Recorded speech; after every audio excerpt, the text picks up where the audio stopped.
They started this term with this big show of inviting influencers to receive the first batch of Epstein files, which was a dud. Is it any wonder why the entire country is so suspicious about how this went down? They came in promising transparency. They had these large photo ops, not with journalists, but with right-wing influencers who didn't realize that what they were holding were old court documents. And then, after promising this unforeseen transparency that would blow the whole thing open, they undertake this review to say, nothing to see here. Now Congress is demanding that the public see what they reviewed.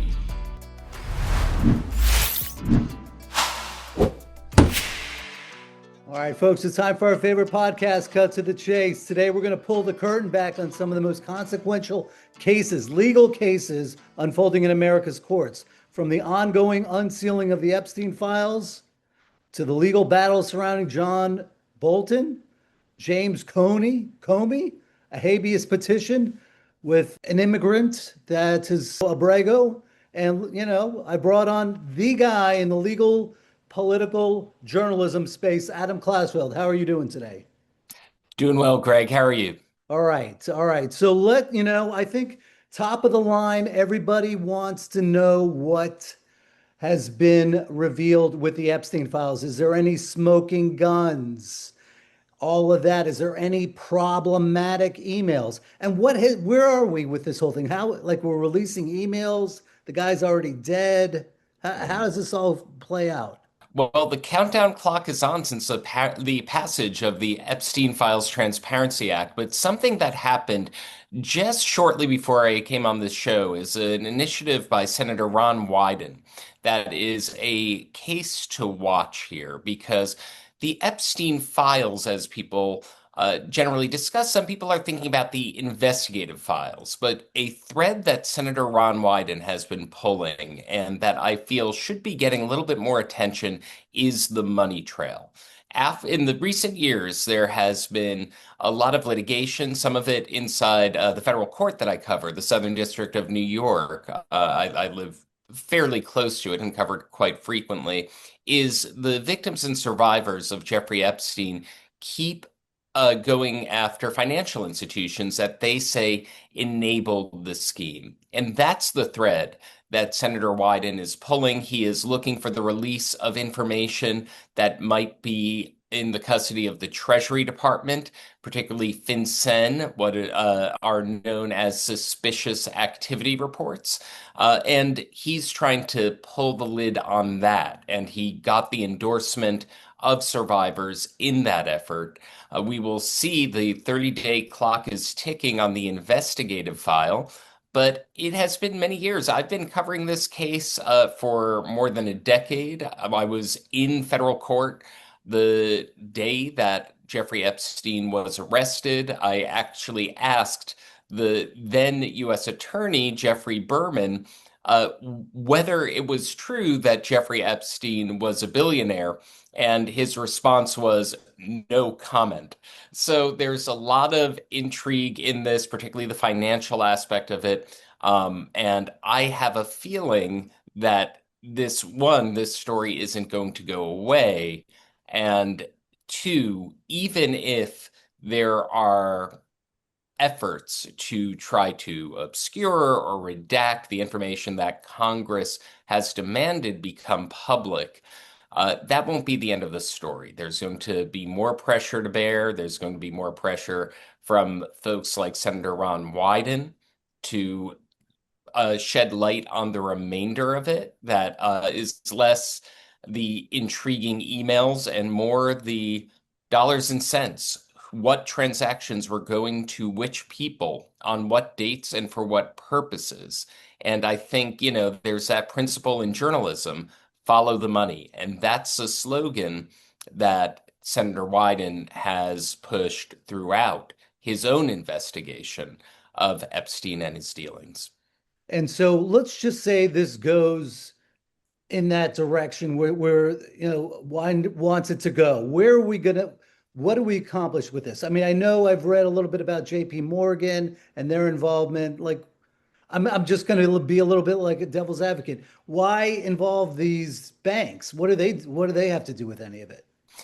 So when JP Morgan and Deutsche Bank settled those lawsuits, and I think JP Morgan settled it for hundreds of millions, and for Deutsche Bank it was a little bit less, there were embarrassing emails, messages that came out, for example, from then executive of JP Morgan, Jess Staley, showing that he was in one of Epstein's properties at the time, or appeared to be at inside of Epstein's properties at the time that Jeffrey Epstein was supposed to be incarcerated. So I think the crux of these lawsuits, and it's now expanded to other financial institutions, is what did they know?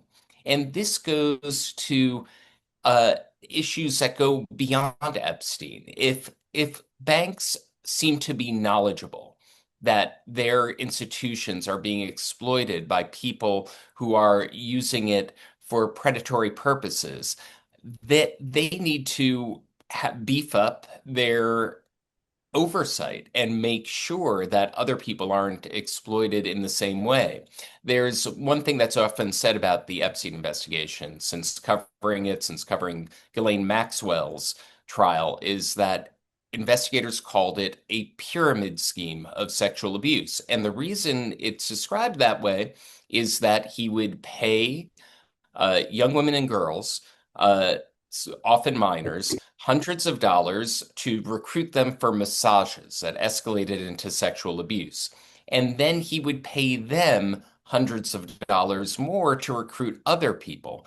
Now, when this is happening at scale and with alleged co-conspirators like the French modeling scout Jean-Luc Brunel, and the banks are seeing so many of these transactions that large amounts of cash every day to pay victims, to recruit other victims, that according to these lawsuits and according to some congressional oversight, is that those should have, and under most circumstances would have, been red flags for the banks to investigate. So if banks are turning the other is turning a blind eye to it, and that's the allegations. Now the banks deny this, but they settled these lawsuits. If they are turning a blind eye to the abuse, well, then that's a avenue for future reform to make sure that major financial institutions aren't being exploited so in a way that enables and facilitates abuse. So I am concerned about the whack-a-mole nature of all this. All right, so we clean up the banks. They're looking to, they've got all this money, and why not just go in the crypto world? That seems to be the safe space for all this bad conduct, financially speaking. I just, all right, we're going to spend all this time cleaning up the banks, and then does that really do anything? I think what the concern about that modus operandi would be a kind of race to the bottom, right? Oh, well, they'll go to crypto and they'll go to more underground channels. I think there was a time where the idea was, well, bring crypto in from the cold and impose regulation, impose oversight. And the solution cannot be, well, make more traditional routes of finance less secure and more prone to exploitation. There has to be a cleaning up shop. And that's what I think these lawsuits are about. And there are two new lawsuits against two more major banks. So I think, regardless of where one stands on this issue, this is an issue that is going to keep coming up. I think the survivors and victims of Jeffrey Epstein are going to keep pushing for accountability on those fronts. Look, sex abuse, sex trafficking, how are we in the 21st century? Just all of us, in my world, the Boy Scouts, the churches, there's sexual abuse everywhere, sex trafficking, and there's legislation that's trying to correct these things by not allowing the enablers to do it. And it's just, to me, it sounds like not the low-hanging fruit, but I don't know. I think heads have got to roll. And so I don't want to get too deep in the woods and with the Epstein and the banks and their involvement and all that. And the emails have been released. Let me ask you, I think a lot of people on their mind, is there any smoking guns that have not been revealed? And I mean, people are taking a few of the emails and like, okay, well, there's got to be something more. What do you see?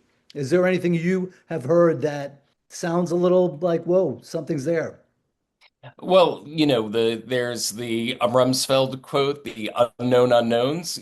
Smoking guns that haven't been revealed just have, by definition, have not been revealed.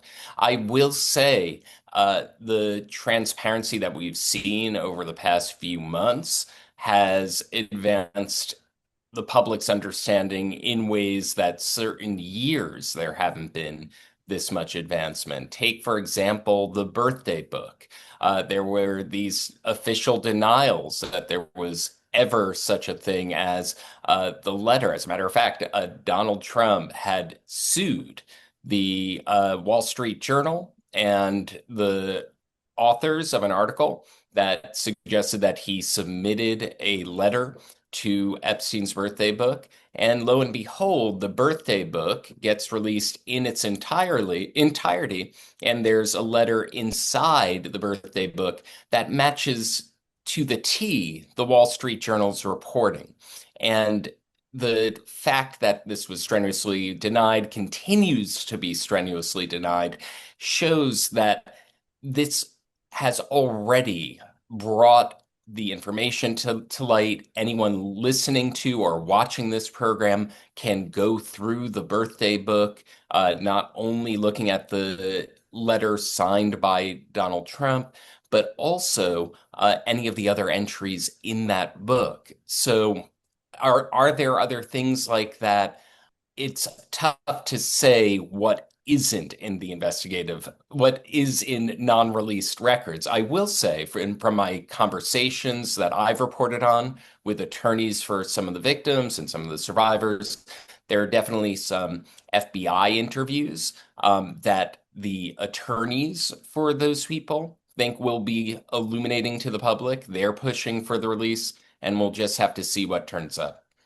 And so, from what I understand, is President Trump has basically admitted that he was friends with him for a while, and then he basically said no more. And there's a clear date that he's put out there that he says that was it. I threw him out of Mar-a-Lago, whatever. He was verboten to me and all that. Does this birthday book take place before or after that? And are there any emails that have been released that sort of disprove that, hey, I kicked them out of the family, so to speak? Well, speaking off the top of my head, there has been you mentioned the timeline, and the timeline seemed a little unclear based on some of his representations. One of the things that Trump said at one point was that he kicked him out, or I believe it was his press secretary said he kicked him out of Mar-a-Lago for being a creep. Yeah. And then on another instance, it was, oh, he kicked him out because he was poaching employees. Right. Well, which is it? And that's the point of transparency. You measure it up against a public record. And there was a public record of Virginia Giuffre, in this instance, was a one-time Mar-a-Lago employee. She was a spa attendant, and she had commented on this in a deposition. There was another witness at Ghislaine Maxwell's trial who also described being driven to Mar-a-Lago. And so, these are all just snapshots of information. It's, I'm not going to kind of state a grand theory of everything, but when there are contradicting explanations, that's when you turn to the public record. That's when you push for transparency to find out what actually holds water. All right. So there have been a lot of things that have been released in addition to the emails. And from what I just was reading a report before we got hopped on today, that the DOJ paid FBI agents almost $1 million in overtime work on the Epstein Transparency Project. Um, Yeah, 1,000 agents. Yeah, to me, it's like, okay, I mean, is that the best what use of time? Under the special redaction project. And to me, as I am just very, what's the word I'm looking for? I wouldn't put it past anybody. Hey, you know what? That one email, that's a little, boy, can we, like, what's to say that they just haven't destroyed a couple of the smoking guns? How do we know? I mean, I think you raise a good point. There was this huge expenditure of effort, time, manpower. We know from public reporting that there were these briefings with Trump about what is in the files, apparently. And they started this term with this big show of inviting influencers to receive the first batch of Epstein files, which was a dud. They had repackaged some already public court records. And then they spontaneously, after this grand review, closed up shop and sent that July memo saying that there was essentially nothing to see here. Is it any wonder why the entire country is so suspicious about how this went down? They came in promising transparency. They had these large photo ops, not with journalists, but with right-wing influencers who didn't realize that what they were holding were old court documents. And then, after promising this unforeseen transparency that would blow the whole thing open, they undertake this review to say nothing to see here. Now Congress is demanding that the public see what they reviewed, and it'll be interesting to see to what extent they comply. All right, going back to I want to just kind of end it on the sex abuse. Like to me, the bigger problem is, what women go through, what legal protections they have, why they even need it in the first place is kind of dumbfounding me to no degree. And now I'm reading that the White House has a proposal aiming to lower the Office on Violence Against Women's stature within the DOJ, cutting its shoestring budget by nearly 30%. And yeah, this report that I was reading was talking about the number of violent deaths of girls and women between 20 to 20, 2014 to 2020. And they're estimating 1 in 20 women in the United States gets pregnant from rape or sexual coercion or whatever. So, what is going on? I mean, is there like anything? You're a journalist. I know that at some level you're reporting, but in your mind, I would imagine that you think that there are certain things that should be done to correct these societal problems. Do you see a solution? I think the solution isn't to cut resources dedicated to fighting exploitation of women. The solution is not cutting the department inside the Department of Justice that goes to combat foreign influence. I think what we're seeing now over the past several months is a degrading of the powers within the Justice Department to do its job, and resources instead being used to go on goose chases. We're on the subject of Epstein here.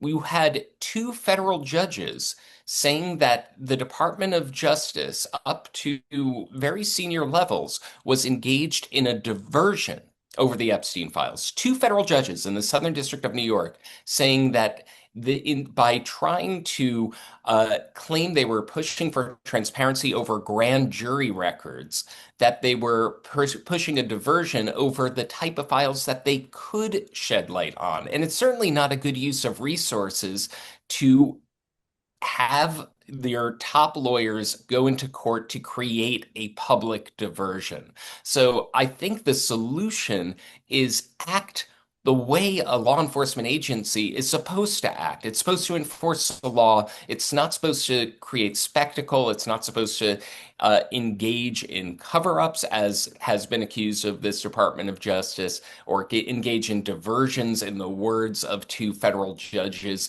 It shouldn't shut down teams within the Department of Justice that are used to combat things like the sexual abuse and exploitation of women and foreign influence. That's what we're seeing happen now, and that's what is horrifying to see. All right, I know I said that was going to be the end of this topic, but I'm sorry. I got a couple more questions. All right, what Yeah. has not been released that we know of?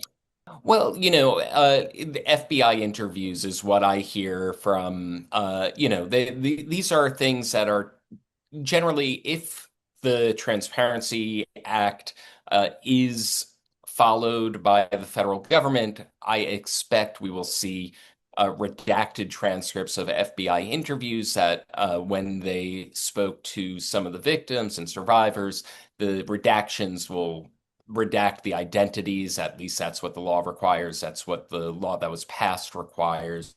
I think that most of the emails that we've seen to date, those were subpoenaed from the Epstein estate. So what we're going to see are the documents in the possession of the Department of Justice. So we'll find out a little bit more, perhaps, about what went wrong with the investigation, why Jeffrey Epstein got the slap on the wrist plea deal in the aughts, maybe what happened during his short-term incarceration in county jail during that time.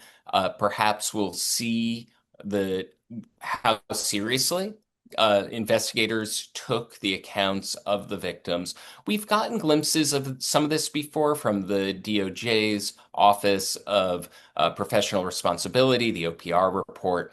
But there were people who were very critical about that report and thought that it was a little too forgiving of the conduct of the people in that first plea deal. So I think it might shed light on the original investigation and just what victims and survivors were telling law enforcement at the time. All right, so now we're going to end it on this. I want your prediction. I'm just going to throw it out there, very general. Where is this going? I know Larry Summers has kind of imposed self-punishment. The prince is no longer a prince. We got Epstein who's dead. Maxwell, is she going to get pardoned? How does that play out? So you got the last word on this topic. It's hard to say. Right now, there has been, correctly, I think, sharp blowback on everything that's been happening vis-a-vis Ghislaine Maxwell. She was convicted by a jury after an extended trial. I was at the trial. I've never heard any serious critique about the conduct of that trial. And so the interview with Todd Blanche, 2 days and at the end of that interview, she gets a transfer to the other prison. I think that there is some interest from Congress over whether Congress will interview her. And I think that there is political pressure against the pardoning of Ghislaine Maxwell. However, there was political pressure against the pardoning of every single January 6th rioter, and that happened anyway. So I'm very typically reluctant to make predictions. We know that any such a act of clemency by Trump would be very unpopular, but that didn't stop him with the January 6th defendants. We'll see whether it happens with Maxwell. And I go back to the Donald Rumsfeld line, the unknown unknowns. It's hard to say what the other shoe will drop is before it's dropped. That's all for this episode of Cut to the Chase. But before you go, will you open up your podcast app and give us a 5-star review? You can also leave a comment about what you liked most or other topics you'd like us to cover. And please be sure to subscribe so you don't miss any upcoming shows. Thanks, everybody. Be safe out there.